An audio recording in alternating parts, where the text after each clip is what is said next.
Hey everyone. So in this video I'm just going to talk about kind of algae eaters and bottom feeders.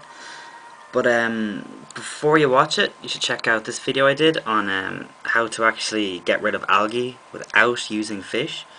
'Cause that's the only way you should be doing it. So you should check it out at the top right. I'll just keep a little link there so you can click it whenever.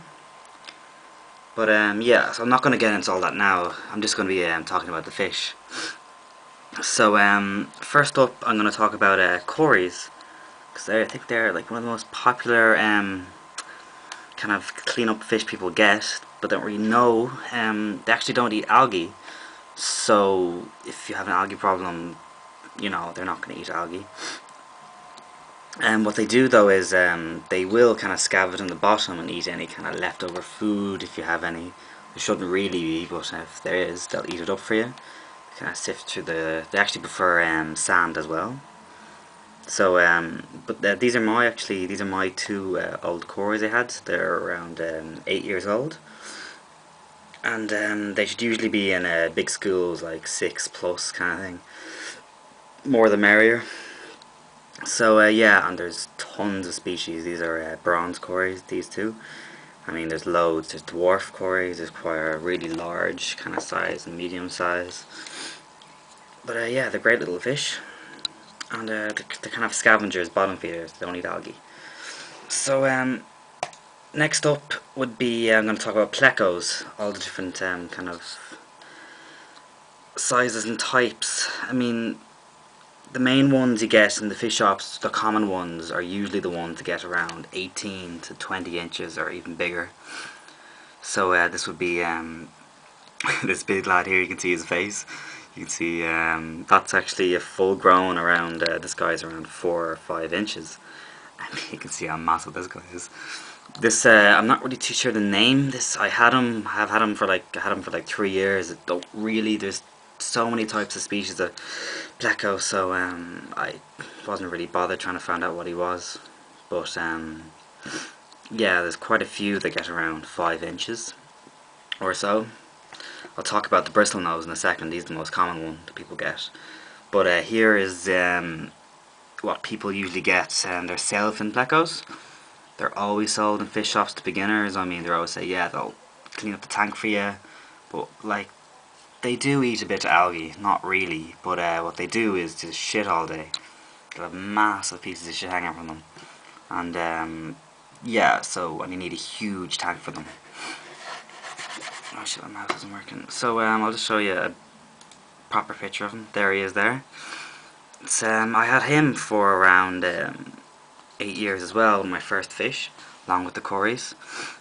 So yeah, I mean he was around 16 inches, I think. He was massive. So yeah, I mean you want to avoid them unless you have a huge tank with loads of filtration. I mean plecos in general, never get them to thinking they might clean your tank, because they don't. You need very good filtration for them. So yeah, I'll just show you the bristlenose as well. This guy here, big crazy looking nose.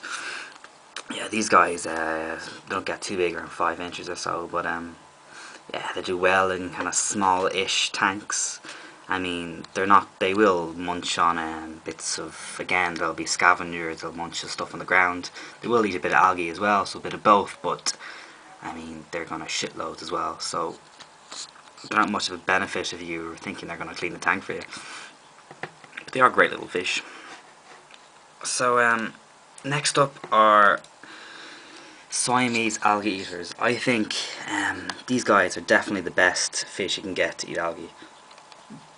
Now you have to be careful though when getting them, because there's a few types that look very similar. So this is the Siamese algae eater. I'll put all the scientific names, all that kind of stuff up with them. So these are all my old fish. So I had these guys for a few years, and they do best in groups. You see them all munching on a bit of courgette there. I had 5 or 6 of them, I think. They get around 5 inches, so you need a fairly big tank for them. Really active as well. So I'll just show you the different types so you know. Now this is the flying fox. You can see it's pretty similar. Now the difference is, you see it's very kind of brown on top, really gold above the black line, and it's kind of different shape fin as well, more colourful. That's the, I'll just show you Siamese alligator again. Yeah, you can see the difference now. I mean, he's got nice gold tips and not as colourful. So that's the main thing you have to look out for, is that brown on top and the gold kind of stripe, and you can red tips and the fin shape as well. There's barbels as well as difference, but yeah, you look out for the main thing. And these guys can be quite aggressive as well, and they're not as good at eating algae. So usually you'd keep one of them in a tank. They're kind of similar to maybe red-tailed sharks or something. You don't want to keep too many in a tank. Now this guy is, people call them false Siamese algae eaters. I mean, you can see they're very similar. Now the difference is they got a mouth kind of like a Chinese algae eater, and the main thing is the stripe, that black stripe in the Siamese algae eater. It goes all the way. This one it doesn't. It just stops at the fin. To show you that again, see, there we go, and that's the difference you have to look out for, because they're usually sold as Siamese algae eaters in a shop, and loads of people get them by mistake. So yeah, now next up is the Otto, whatever, Otto, don't know which one to say, but yeah, it's Otto catfish. These guys, little tiny guys, around 2 inches or so. These are great for small kind of tanks. They do a good job at eating algae as well. But as I said before, check out this video first, because you should never get fish just to clean up algae.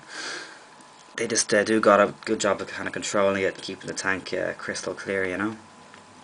So yeah, these guys are great, and you should also as well get around 5 or 6 of them, you know, get a nice group, because they like to be in groups, feel more secure and all that. So yeah, these guys are very good for small tanks. I mean, let's say 10 gallon being the smallest.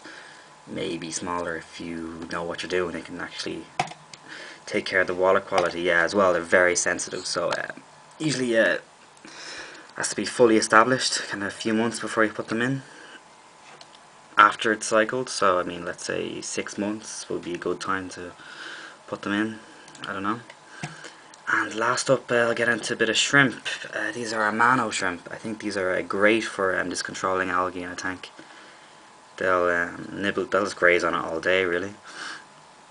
And yeah, I mean, you can get a few of these as well. They kind of hang around and they feel more comfortable, but that doesn't really matter that much. I think there's tons of species of shrimp around, and there's tons of catfish and scavengers, and I won't get them all. These are kind of the main ones people get. So yeah, so that's pretty much everything. Hope that I clear up a few things. There's the Otto, kind of bristle nose.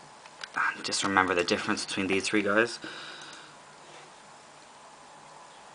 And these guys are the best. I'd say maybe 40 or 50 gallons, probably more, if you want a good big group of them, you know. But if you have a big tank, these guys are great for cleaning everything up. And yeah, check out this video first. Okay, see ya.